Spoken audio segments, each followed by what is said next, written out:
Bonjour à tout le monde. Naël Isusu et Kila Kamango. Dengeka Rezalaka. Bandeko baroye banga imbo tenabino. Baroye banga pete mbo tenabino peka. Pourquoi biso ba Congolais, il faut kaka. Tous à la tout le temps en train de subir les mal sans pour autant stopper en haut ni commettre barrière sur tout ce qui nous arrive. Le Congo est un beau pays. Le Congo, Dieu nous a tout donné. Le Congo n'a pas besoin des autres. Ce sont les autres qui ont besoin du Congo. Mais par contre, biso na oa benga bon somi richesse onyo sunzamba pesa biso to tikalika na biloko mibale. Ya liboso corruption, ya mibale kindumba. Na kati ya Congo partout au kolekana au kotambola mentalité ya ba congolais d'abord mentalité ya corruption et deuxièmement mentalité ya kindumba. Ezala basi ezala mibale. Bonjour Yangande Kocheri, le commando directeur de discipline. Kangaba Nyokanka Unyoso Singa Thierry le commando. Salut mon frère. Chapeau aux puissants Thierry le commando. Faut que kumisaka ba oyo bazako bundela mboka na ndenga solo. Okonzi yeba yango bien. Pesande honneur na papa na biso bolozi. Directeur de discipline Thierry le commando Kangaba Nyokanka Unyoso. Totikala na ba richesse kaka mibale na Congo. Oyo batu bakoma ko préférer ko vana nango na nzoto na bango. Ya liboso eza la corruption. Ya mibale eza kindumba. Comment est-ce qu'on peut bâtir un pays sur la corruption et deuxièmement sur kindumba? Corruption na koya na suka.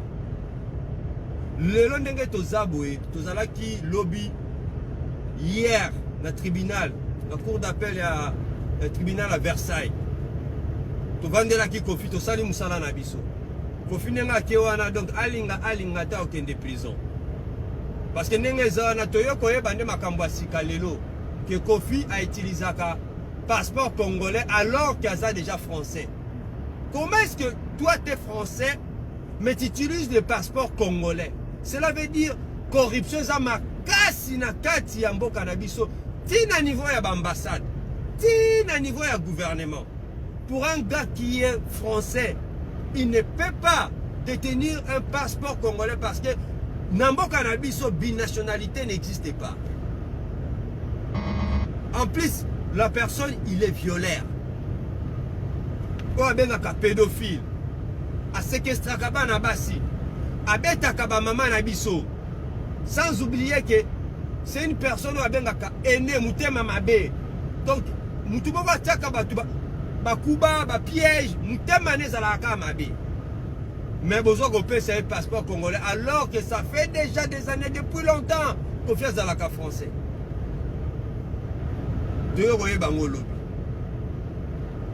Deuxièmement, tout le monde a Makambouya ou a bengakaya corruption dans mboka na biso.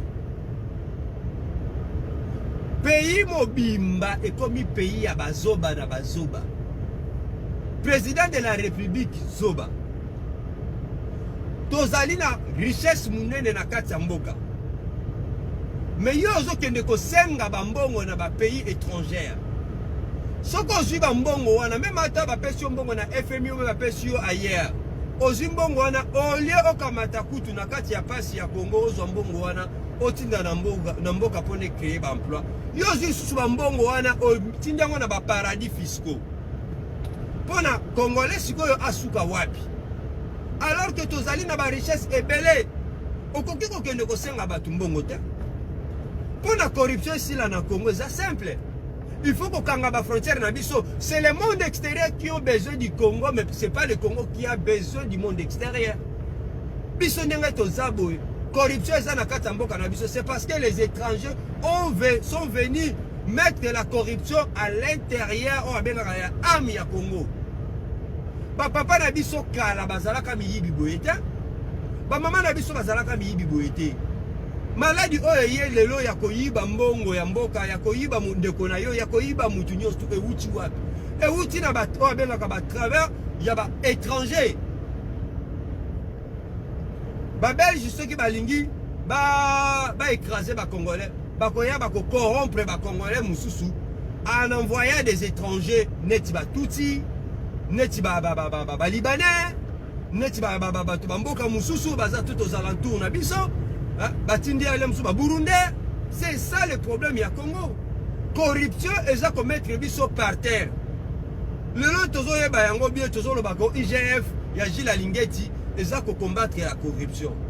Mais non, ceux qui vont combattre la corruption, d'abord il faut nous arrêter toute transaction internationale dans quatre pays na biso. C'est pas à partir de là que boko yeba que non. Nani yango azobimisa mbongo koma na mboka parce que na kati ya Congo mbongo ekotaka te mbongo ebimaka. Soki mbongo ezobima directement bokoyeba pourquoi mbongo wana ebimaki. Ba politiciens nyonso tu bazosala ba makambo ya mabe na kati ya Congo soki bino bokangi ba frontière boko détecter bango mbala moko ba commerçants nyonso tu bazosala makambo ya mabe na kati ya Congo soki bokangi ba frontière bokoyeba bango mbala moko. Il suffit seulement bokanga ba frontière ata 6 mois ya pamba bokomona mboka na biso économie ekozonga. Parce que nous sommes le pays le plus riche de la planète. Il n'y a aucun pays qui possède les richesses que le Congo a aujourd'hui. Mais au Congo, on a battu parce qu'on préfère la corruption. Alors que la richesse est là pour que tout le monde puisse se retrouver plus que des Saoudiens. Tous les biloko quand même les Qatariens, les Saoudiens, na vie qui toko. Bango bazana désert, ils n'ont que le pétrole. Mais bien sûr, tous les réserve de pétrole et monde. Tous les sous na o abengaka ba coltan. Tous les sous na ba tanta. Nyoso o mutu akoki koloba na mokili. Industrie ya lelo eza industrie moko électrique. Industrie moko eza basée sur ba batterie ya ba lithium. Mais nyoso wana ezo uta wapi? À 70% biloko wana ba matière première wana ezo uta na Congo. Mais tout kanga ba frontière. Pour nous arrêter la corruption une fois pour toutes. Si nous fermons les frontières directement, on arrête l'hémorragie qui saigne le Congo pour que le Congo devienne pauvre. Na zongi na corruption, na page ya Kofi Olomide. Kofi Olomide a kenda ko corrompre même l'ambassade. Pour na balo bakiono, passeport ya mwana oya mineur François Zo apporta qui est plainte. Que passeport wana eza ya lokuta. Pe ambassade na biso pe elobi ke passeport ya mwana wana eza ya lokuta. Tala niveau ya corruption na kati ya mboka. Bolingi siko ke ba étranger ba prendre biso au sérieux. Notre gouvernement fait la corruption yemoko. Gouvernement congolais zo ça la corruption. Le lendemain toza boye batu mingi ba koyeba te toza na problème mususu. Un très grand problème. Notre pays est complètement corrompu. FMI, bakendaki kosenga aide. Na banini, na Chilombo, na clique na ya sa conseiller. FMI a boyi kopesa Chilombo aide. Mais Chilombo, na lokoso na ye, ake kozwa ba investisseur akosa bango kena, bakoki koya ko investir na kati ya mboka pona ba développer mboka. Toyemba la moko na ram. Parce que c'est là d'où vient le problème. Parce que FMI a boya qui kopé ça directement mbongo na Chilombo. Ba pesa mbongo abengaka argent numérique. OK non okomona soko ke na sur internet ou sur sali ba transaction sur mon argent numérique. Mais argent boye, capitaux boye ba pesa yango te. Mais ye Chilombo a ke ko escroquer batu, ba israélien. A escroquer bango na mbongo. Oyo bino bolukaka boyeba la vérité arabe a escroquer ba israélien. Comme quoi ba ye ko investir na kati ya mboka. Ba israélien ba ye ko investir na kati ya mboka. Tant bango ba ye ko investir na kati ya mboka, ba pesi ba mbongo na bango. Ba pesi ba mbongo na bango na présidence ya Chilombo. Pour la télécommunication, oyo bino boyoka kina banani mwana ya Kibasa azalaka ministre ya s'occuper ya communication. Mbongo wana baliango nyoso. Direction paradis fiscaux. Mbongo monana même pas na kati ya mboka. Bakolo mbongo ba yé pour na ba s'installer na kati ya mboka, ba meka kota la faisabilité ya marché na bango ya télécommunication. Ceux qui bakoki ko sala ngo na kati ya mboka. Ba koma sur le terrain, bamoni que non eza impossible parce que na kati mboka marché ya télécommunication eza na maboko ya banani ya ba Rwandais. Un pays comme le Congo, mais ba data center ya Congo o stokaka obe elandelaka makambo nyonso ya télécommunication eza basé na Kigali. Batu wana baza bazoba te bayebi ke non soki balingi basala marché na bango mutu abanda kolia ba bénéfice plus ezali banani ba Rwandais. Mindele baza bazoba te bakoboya baboyi balobi non eza bongo eza malamu te. Si c'est comme ça tokata bozongisela biso mbongo oyo topesaki bino investissement oyo tosalaki mpona toya koinvestir na télécommunication toya kotia oyo abengaka réseau mosusu ya téléphonie ke to bato babanda koutiliser na kati ya mboka. Une autre opérateur qui va venir voir les jours na kati ya Congo, c'était parmi les Israéliens parce que bazalaki ba Israéliens bamoni ke non mboka na biso télécommunication na yango eza na maboko ya ba Rwandais baboyi. Bayebi que ceux qui balingi basala d'intérêt ce sont les Rwandais qui vont plus en profiter alors que bango bakozala na ba coût ebele bakoyeba te ndenge nini bakosala mpona ba travailleurs na bango mpona ba récupérer pe ba bénéfice na bango na ta exotique o etangemelaki ki bazwa yango basenga bango mbongo boye basi ba partageaki mbongo nyonso ya investissement ya nini ya nouvel opérateur na kati ya Congo. Corruption. Chilombo a trouvé idée mususu te na batu na ye idée na ye ezalaki nini bakamata batia taxe sur la nini ba recharge nyonso batia taxe soki mutu ake asombi crédit na ye à partir ya wana bango baza ko récupérer mbongo oyo bango bapartage. Investissement esalemi na mboka eza nde mpona faire avancer peut-être mboka bokamati mbongo investissement wana emonani même pas na mboka ba s'implanter même pas bino bokamati boye mbongo nyonso fiu mbongo yebani sur esika ekete et comment ya kozongi c'est comme problème. D'où vient le problème arabe? Problème arabe ezali mbongo oyo ba Israélien ba yaki ko investir na kati ya Congo que Chilombo avec sa bande, mais précisément c'est Chilombo bayibi babungisi mbongo nyonso mbongo zo ba kote kete lelo awa ba congolais bazolela oh ram on paye beaucoup trop bazo prélever biso mbongo mingi na ram parce que na kati ya ram ba taxe eza na kati ezo permettre biso même pas kutu to meka kobenga au recharger téléphone na yo à peine kutu ozo nini ozo décrocher déjà communication c'est katanaki ki muyibi corruption abengaka corruption tala niveau Chilombo azomema mboka na biso mokomona batu bazobetela ye maboko lelo ram ndenge zabo eza un vrai problème na kati ya Congo okoki kotuna n'importe qui oyo aza na kati ya gouvernement ya nani oyo ya Sama Lukonde azoyeba ko expliquer ote alors que babengaki yango gouvernement ba warrior oyo babengaka ba warrior voler ou quoi. Sama Lukonde ayebi makambo ngo très bien. Jia Lingeti ayebi makambo très bien. Ceux qui volobi que ono bozolinga bon stopper la corruption. Mais bon banana na présidence de la République. Chilombo ayebi mbongo oyo a escroqué par ba Israélien.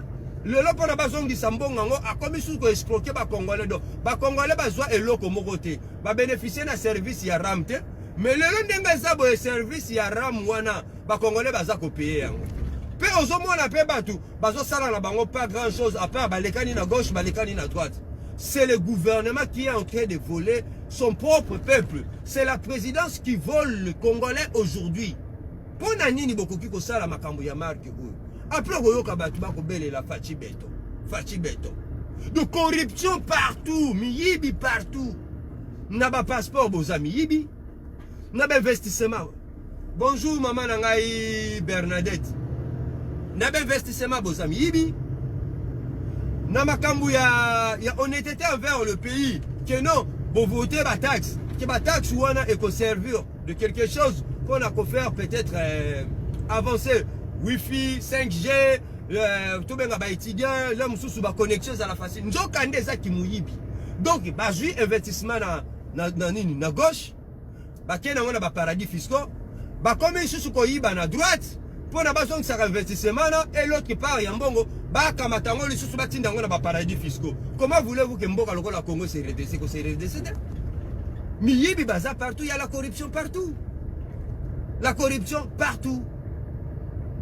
Totiki nous parle de corruption, tozongi na parole na lobaki keno, totiki na ba richesse mi bale kindumba. Procès à Kofi ezola kisa niveau ya o abengaka ya kindumba ya mibali pe ya basi ya Congo. Batu oyo bazalaki ko défendre Kofi Olomide.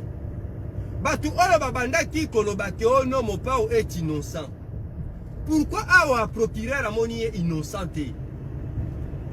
Alors que boyebi yango bien tango bakangaka ba fiwa na ba séquestraka bango. Kofi azana bakana kata ndaku na ye kuna na Montfleury. Il y a encore, au moment où nous on parle là maintenant, il y a encore des filles qui sont séquestrées à Montfleury. Au moment où on est en train de juger Kofi ici à Versailles, on était en train de juger qui est comme il est 13. Mais il y a encore des filles qui sont séquestrées là-bas à Montfleury. Bande koyabasi, oh bozana Congo bozo sale l'autre. Bande koyamibali, oh bozana Congo bozo sale l'autre. Au lieu de parler des choses vraies, qu'est-ce qui se passe réellement dans notre pays?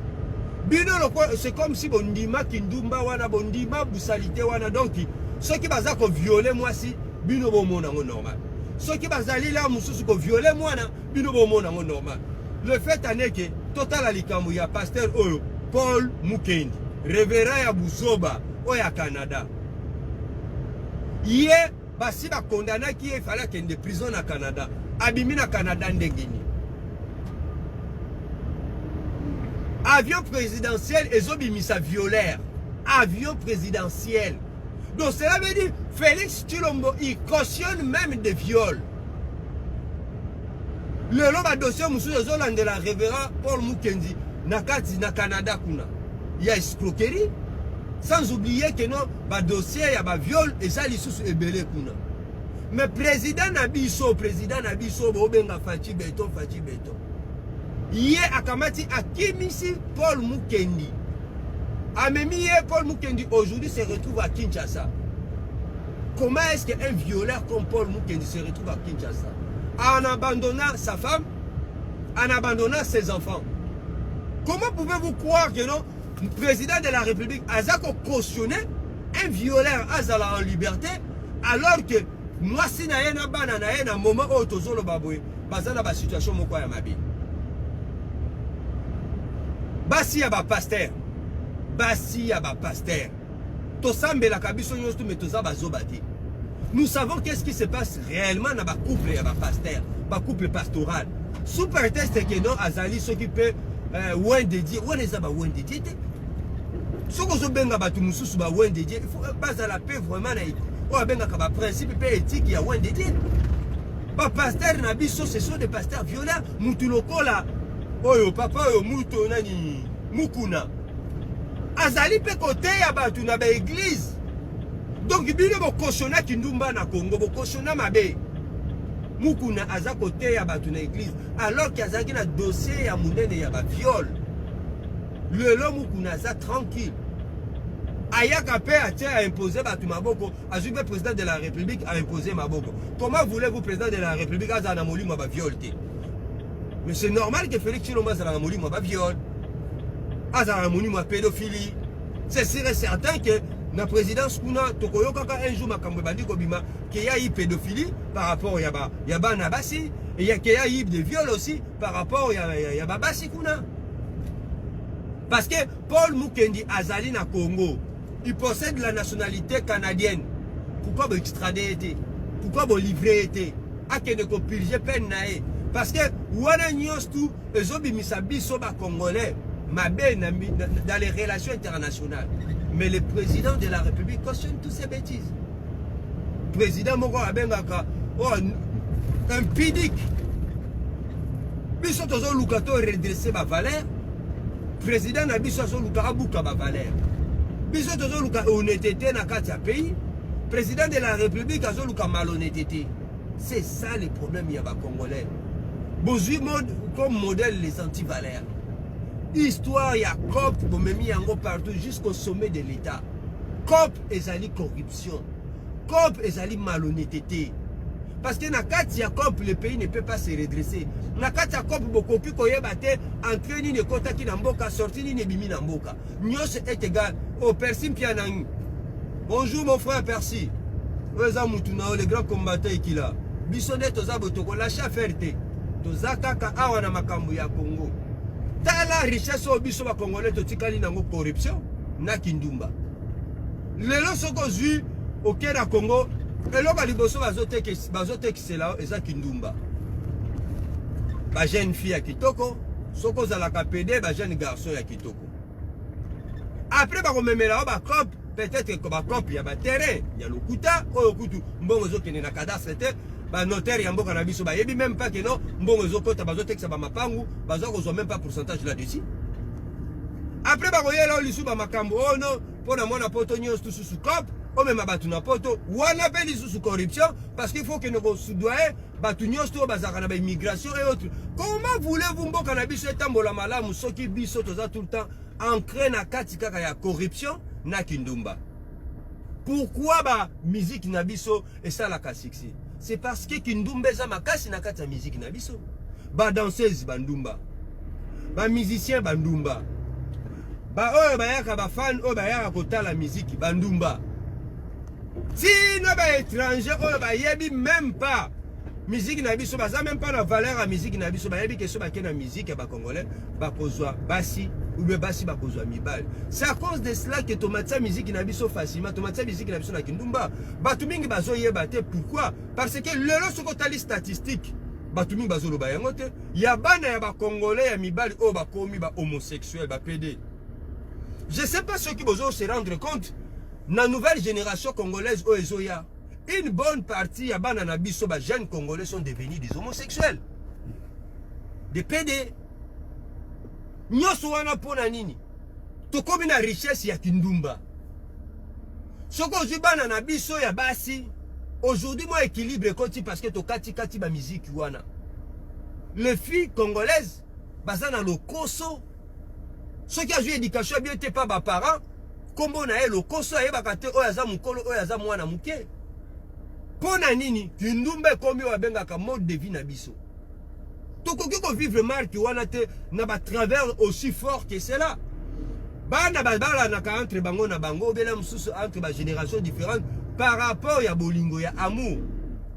Biso bana na biso bazo bala na par rapport à bolingo te bana na biso bakomi ko bala na par rapport ya lokoso. Fi wana zana quelque chose na kolinga e na balae. Mobali wana zana quelque chose na kolinga e na balae. Soki na zui eloko wana na kaboni na ye na kenda ngesika mususu. Yango zomona ba mabala ebele komi ba mabala zangatina. Homosexuel akia bali mwana na bino.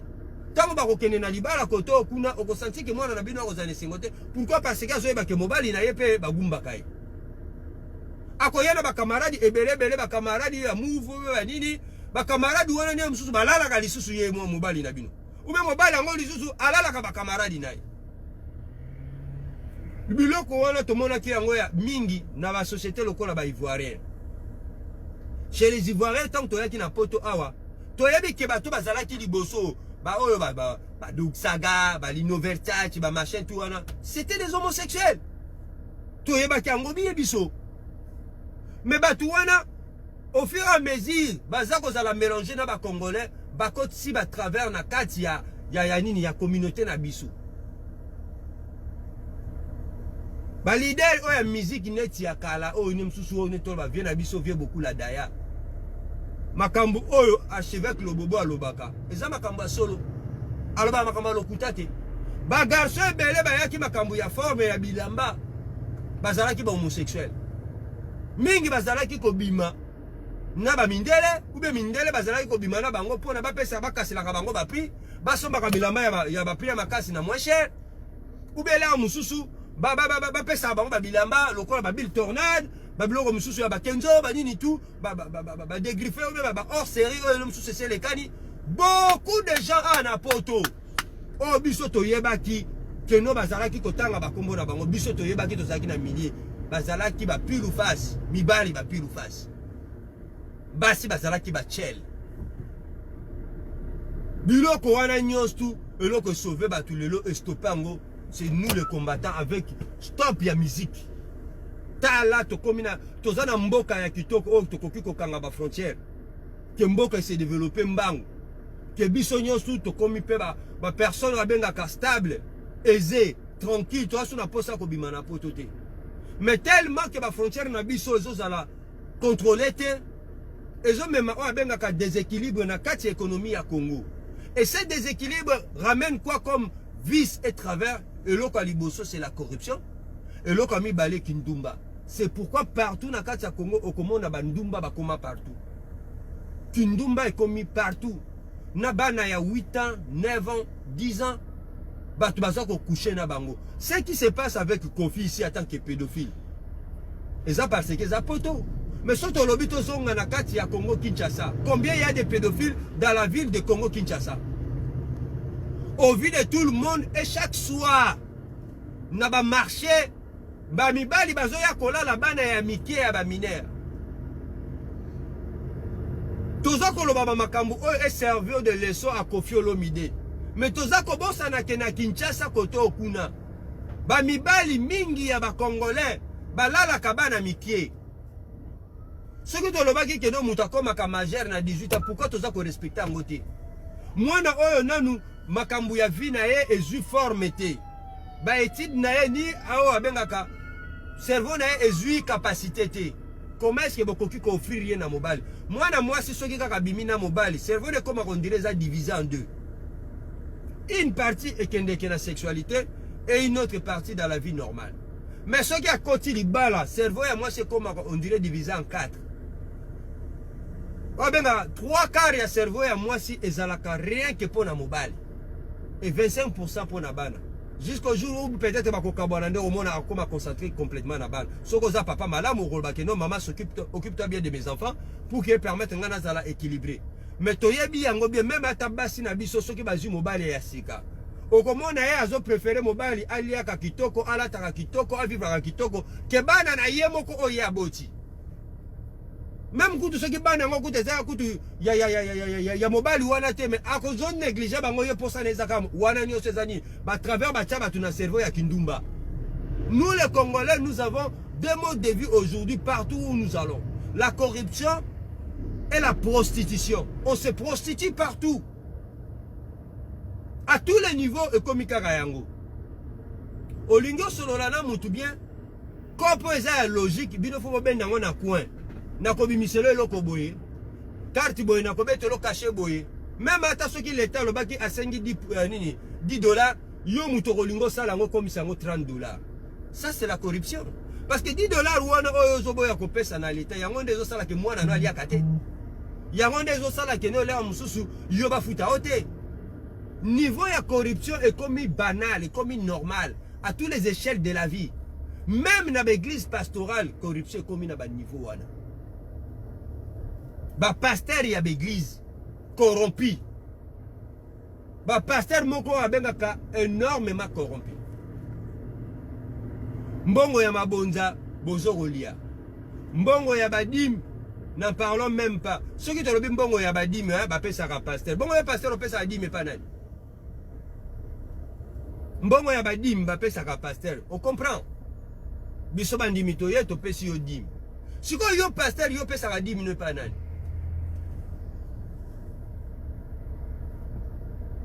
Dans le niveau ya âme ya batu nenge koma corrompu à toutes les échelles de la vie. Musicien azui contrat a ndengi ba kofi ba zwaka ba contrat. Ba repese le mususu 20 000, 30 000 ba tuloko ba kofi même plus ba 50 000 euros belem mususu 50 000 dollars. Yo kozwa mbongo wana oli ofuta batu na yo ata mwanda non. Ozo futa bango na nini? Ozo futa bango na relation oyo bango bakozala nango na ba fan. Donc senti que musicien ba futa kana relation ya basi oyo azo zwa na kati ya orchestre pour la bimaka na bango Kindumba. Donc koto oyo yo nini? Wa benga patron ya orchestre. Okamati no mbongo. Olie wana déjà eza non corruption parce que olie ba tumbongo. Oboyi ko futa bango. De l'autre côté okamati obimisi carte ya Kindumba, batu wana ba kende ko sala Kindumba na ba fan. Ba maman ya mikolo ba ko bimana bana ya mike. Un petit garçon de 24 ans sort avec une daronne de 50 ans. Bino bengi yango nini wala bengi yango évolution. C'est de la prostitution. Prostitution ça quand un niveau tel qu'il y a ba jeune fille, prostitution ils appellent ba niveau ba jeune garçon. Quand moi je viens chanter dans une orchestre, je viens seulement chanter, je ne viens pas là pour la bino comme isangai, mobali ya ba maman oyo ba vina ba ngwe si beba. Quand une jeune fille vient danser dans une orchestre, aïe wana te que pour la yo au commissariat, balé, il y a des garçons, il y a des bazoya, on va coquiller aux alarmes, on va pêcher moi quelque chose, abimina moi la moi si wana. À tous les échelles, nabi soto fonctionner gars. Corruption, kindumba. Corruption, kindumba. Mboke ko bongate. Mboke ko bongate. Le lot est même na ba bureau na kata gouvernement ba bureau fait rien que quand on a kokende ko luka basi o ba ko sepelisa ba politicien na ba dirigeant ya Congo. Tala niveau bo memi mboka. Bo memi mboka na niveau moko ya prostitution o ba benga ya Babylone. Ya Sodome na Gomorrhe. Ce que vous voulez Nzambe a sauvé mboka na ndenge nini soki biso moko na d'abord toza ba corrompu. En plus, tous les bateaux sont prostitués à toutes les échelles. Ba pasteur ko kababa na batu. Oh, frère intel a yé na église, azo luka mwasi. Mais non, alingi yete. Au commissaire marchandise na yo bobalana. Pe église pe endimi ah frère intel na sœur intel ba kobalana. Alinga yete, aza guna yete, aza modèle na yete, lokola yo zalaka berger na ye ozu mwana batu okabiye. Ah frère intel aza célibataire bon loukela et moi si. Sœur intel aza célibataire bon loukele mobile. Tala niveau. Tina ba église. Ya kindumba. Wana nyoso pona nini yo pasteur au profiter na ba moi ba intérêt mike o ekobima na kati ya inyo wana. Donc ba brebi wana ba koma attaché na yo libela. Âme moko corrompu. Les pasteurs sont devenus corrompus même dans leur âme. Corruption. Kindumba, corruption, prostitution. Parce que oh voilà c'est normalité.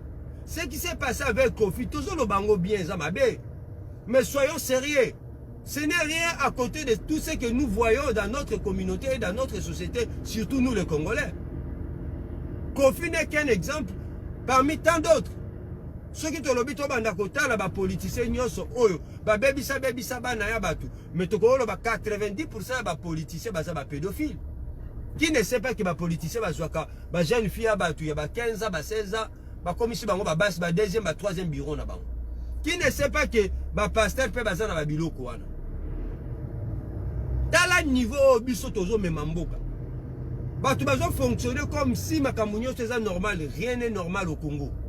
Il faut fermer nos frontières d'abord. Si on a des frontières, à travers les conséquences de la porosité de nos frontières. Aussi longtemps que nos frontières resteront toujours ouvertes à toute excursion à toute rébellion, à tout ce qui peut envahissement ou autre et tout. Biso ba Congolais, tokozala na ba travers ya corruption, tokomona ka mbongo te na kati ya ba caisse na biso tokobanda ka ko souffrir, bana na biso ba banda ko sala ka ba kindumba. Ezala na bato nyoso ba ye na poto. Bato nyoso ba ye na poto. Okomona bien que première chose et ça là que Mundela a changé de comportement à Moutou, et ça honnêteté. Tu réapprendras à devenir honnête. Ok, dans un magasin, au foot mbongo. Parce que les bosses tu vas dans un magasin va keko yiba. Parce que dans un magasin va keko zoba whisky, non, le lot comme on continue dans un magasin, au foot mbongo na yo, au bimi pe normal, en tant qu'une personne honnête. Au zomo on a que niveau, ba longo lio, ba travers nyosto zalaki na mona kata Moutou na yo. Et deuxièmement, aujourd'hui, Tolinga Galisu subatute par rapport à quelque chose et pas naïe ou bien par rapport à Nzoto. Tokoba Kolinga Batu par rapport à ma projet, Tokoba Kolinga Batu par rapport à vision, Tokoba Kolinga Batu par rapport à Mayele ou à se dégager, Tokoba Kolinga Batu parce que Azoko Edo ou évoluer, et non par rapport à Kaka ya Kindumba. Parce que tout ça qui n'a pas travers Wana Mingi. Soko moni moi si ya kitoko, c'est bien que va makamwana tikala pe mwandambu. Moi ça kitoka le kanakate Congolais Fabaluka. Mobala kitoko akoza la wala te basinyo sufo ba luka pe ba numéro nae. Ce sont des travers qui se sont installés dans l'eau comme quoi simple. On va bengi que nos porosité de nos frontières, ma frontière n'a biso toujours ouvert. Le Congo n'a besoin de personne pour évoluer. Biso tozali mieux que la Chine, tozali mieux que la Russie. Nous avons tout en nous pour permettre à ces pays de se développer. Tout ça a besoin que tu te senga bambongo ya batu. Ni d'aller escroquer batu. Bongo sto ya escroquer sous peuple na biso pour la toba na ko futa bambongo na ndenge makambu ya baram ezale le makambu ya ram ezale ngo escroquerie venant de la présidence et ça simple comme un bonjour. Ce qui biso ba congolais to lingi mboka na biso et comme ko évoluer, il faut déjà na mutu na biso to yeba yango. Il faut tika makambu ya corruption. Déjà corrompus, il y en a partout. Même ici dans la diaspora, na kacha combat na biso, il y a des gens qui sont corrompus. Au copé ça y mbongo boy, azolinga sala na ba manigance ba gauche à droite. Au mona mbongo e komona na te. Moi ça ko le kanate, mobala ko le kanate, jeune fille alingi nini oh azo mobali ya combat, jeune maman soki pe ya combattante alingi pa zoka mobali ya combat. Non, nous ne sommes pas obligés tous à la kaka na mibali na babasi ya combat. Mais par contre, nous sommes obligés d'exercer le patriotisme envers notre pays. Kolakisake notre lingarambo kanabiso. Kindumba oyo régner na kati ya communauté congolaise, il faut qu'on stoppe yango. Il faut qu'on stoppe yango. Parce qu'ils ont même la dépravation de mœurs à tous les niveaux, à tous les échelles. Et ça va vidéo moko spontanée qui va tout le monde la biso tozo pour ça là. Pour les permettre de comprendre. La corruption est ça qu'il y a dans le cannabis parce que la frontière cannabis est non contrôlée. La richesse est ça qu'on s'envolait vers d'autres horizons alors que dans notre pays, nos richesses ne restent pas sur place. Ça, ah, tu peux pas en avoir ras-le-bol. C'est comme ça la vie, hein. T'es obligé de nous supporter. Oh là là. Yango loko tozoluba. Corruption.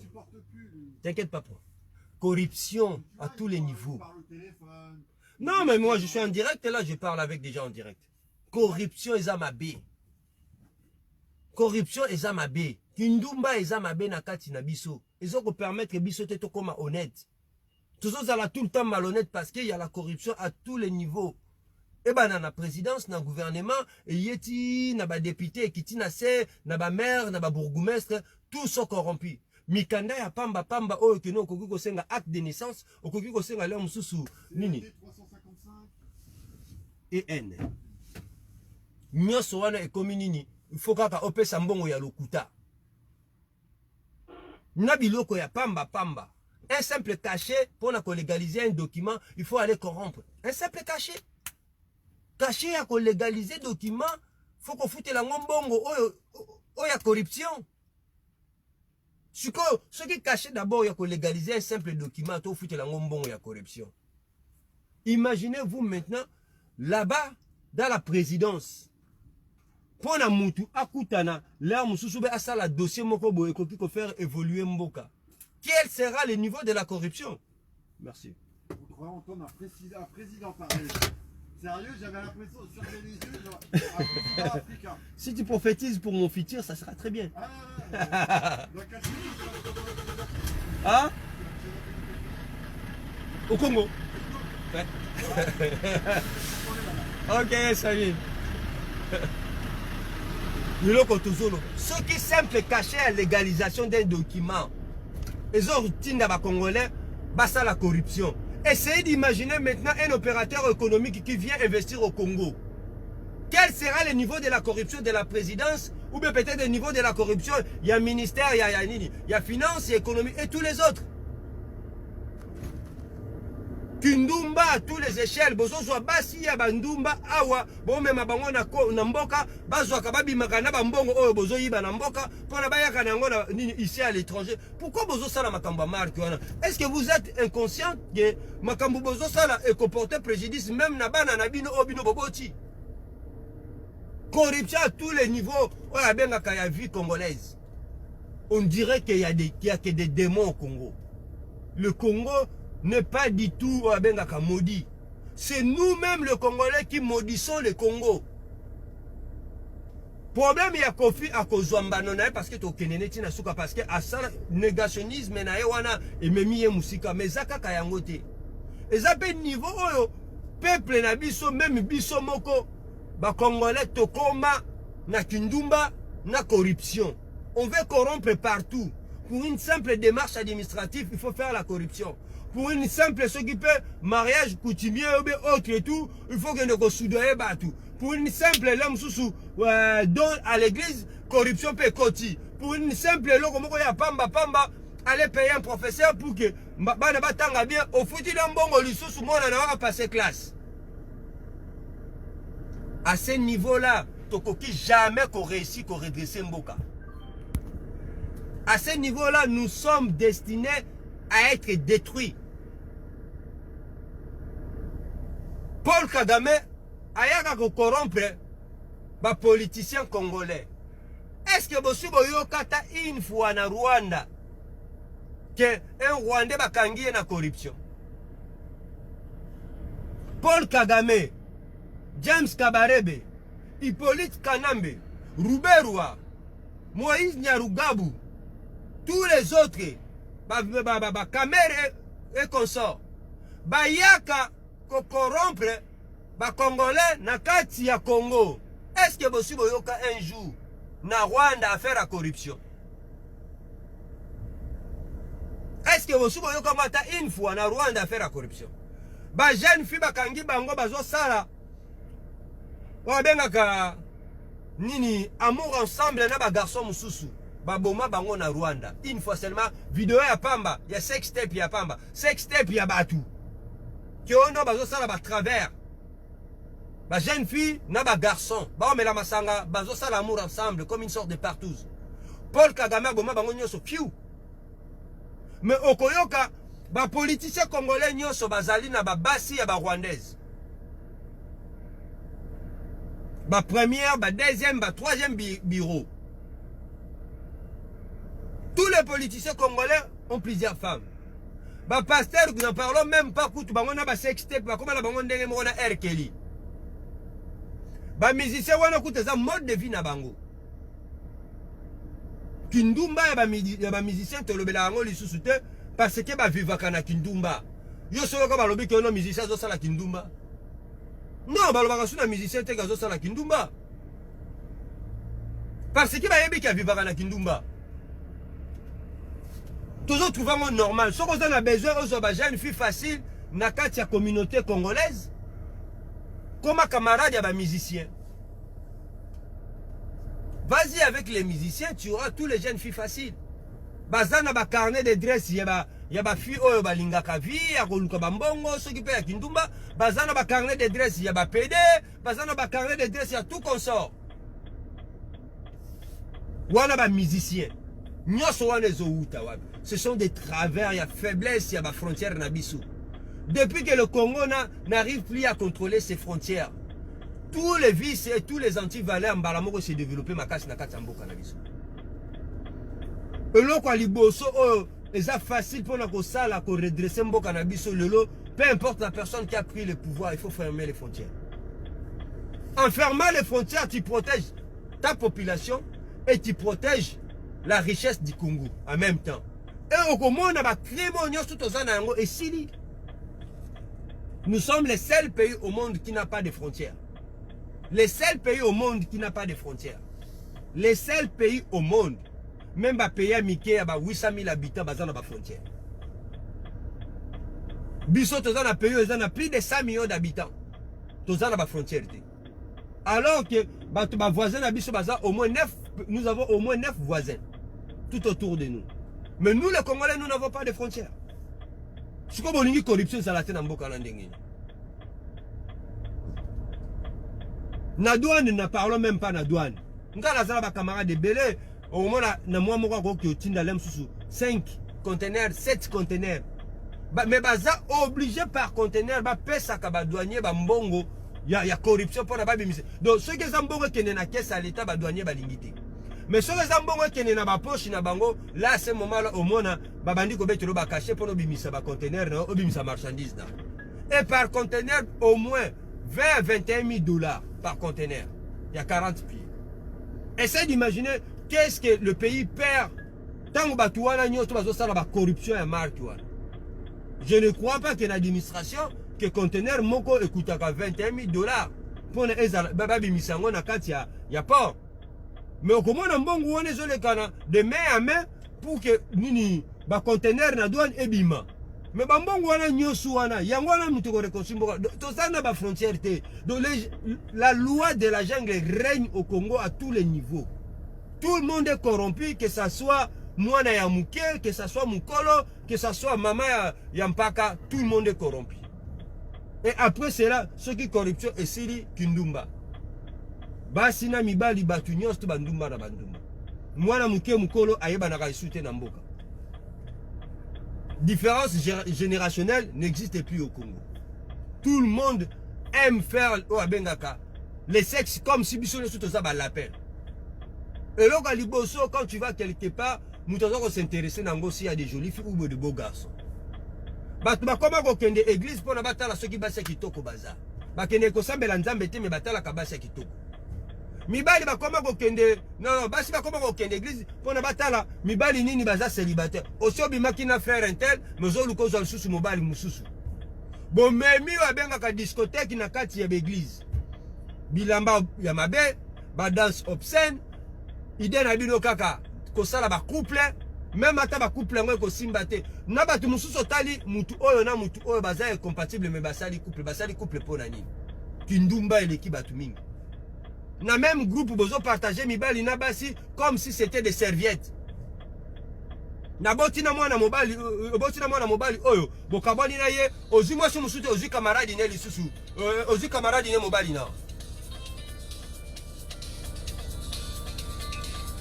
ko répondre bango ata après. Tala niveau au biso ba congolais to komi na corruption na kindumba. Tozo kende na ba milieu ozo solola na matanga la même fille abota na 3 garçons o baza ba camarade. Le même garçon abota la msou na 2 filles et 3 filles o baza ba camarade. Mais c'est quoi ce problème? Et le roni nezo zanga biso to se discipliner. Et le roni nezo zanga biso to se discipliner. Olobi que non, on a ça la malhonnêteté parce que ça amène la corruption détruit mon pays. Au tiki yango. Na ko ça la kindumba te parce que kindumba ezolongolanga dignité au tiki yango. Mutaku farate parce qu'il y a célibataire. Mais par contre, ce qu'on ça la kindumba osa ko détruire toute la société. Parce que mentalité il y a haine et qu'on va dans la mitema ya batun à la place de l'amour. Parce que tu t'es sorti avec un tel yo comment tu tiki o ke koto kuna lamsu o wana alingaka toujours. Azara toujours na bandoto na yo alinga kaka yo zala mwasi nae. Mais azana choite okoma déjà mwasi ya camarade nae. Même azazo sekisa muninga suka bako suka wapi. Bako suka na histoire ya haine, histoire ya mutema mabe. Yango zo mona babiloko soko tali ki mutema mabe ya congolais zate parce que azanga ki biloko kolia. Ki mutema mabe ya congolais ezate parce que intela leki na kitoko. Non. Ki mutema mabe ya congolais zaka na biloko mibali. Ya liboso za na makambo ya basi na mibali. Et ya mibale za na makambu ya mbongo komelaka batu ba mbongo ba corruption à tous les échelles okyo fuche loko esika boye apesa oni yango empêche sute ali mbongo okyo corrompre esika boye soki pendenga nini esuki lo mabe comme sous problème toza na problème moko foto kanga ba frontière soki to réussir ko libérer mboka na biso fo ba frontière tout ya Congo ekangama. Ce qui te kangi kaka ba frontière ya mboka na biso ba maladi onyoso bozo mona na Congo wana ya ba kindumba ya ba meurtre ya ba poisonnement ya ba ce qui peut nini ba ki réseaux sociaux ki mutema mabe nyoso wana bomona ngomba moko edine lupango oyo porte nango za la kapolele moyibi akota ka facilement pona yiba biloko lupango ndako oyo porte nango ekanga makate ba yeba déjà qu'est-ce qui se passe réellement à l'intérieur secret za la kati. Et ça, la chambre, il y a moi, si mobali, n'importe qui a cocu kokota ngote. Même à ta pire camarade, nous avons kokota la chambre naote. C'est comme ça notre pays. Donc nous devons fermer les frontières. Si nous fermons les frontières, nous allons retrouver notre stabilité. Corruption, qu'on a sous terre, prostitution et les travers, autres monde a pédophilie et aussi là. Parce que tu as un pays, mon fort, tu as la monnaie, mon forte. Tokozala na vie moko oyo ko permettre biso tozala batu moko abengaka digne avec ba valeur batu ba respecter biso honneur ya congolais ba bwa kyango na mabele Kofi azoya awa azotanga même na ba jibe mpia na kebango pe ba viola bana wana na procureur kuta zoya biso ke oza hors sujet mais azotanga tala niveau ya mutema mabe osali makambo mabe mais ozolo ba susu keno baninga yo tala makambo nano ya mabe ya yo oyo bango basalaki ya bango ekokoma pe tour na bango akomi kuna ono batu na ye nombre ya bana azaka na bana misatu nebele ya bana kofia chacha batu bazemi awa kofia zaka na bana misatu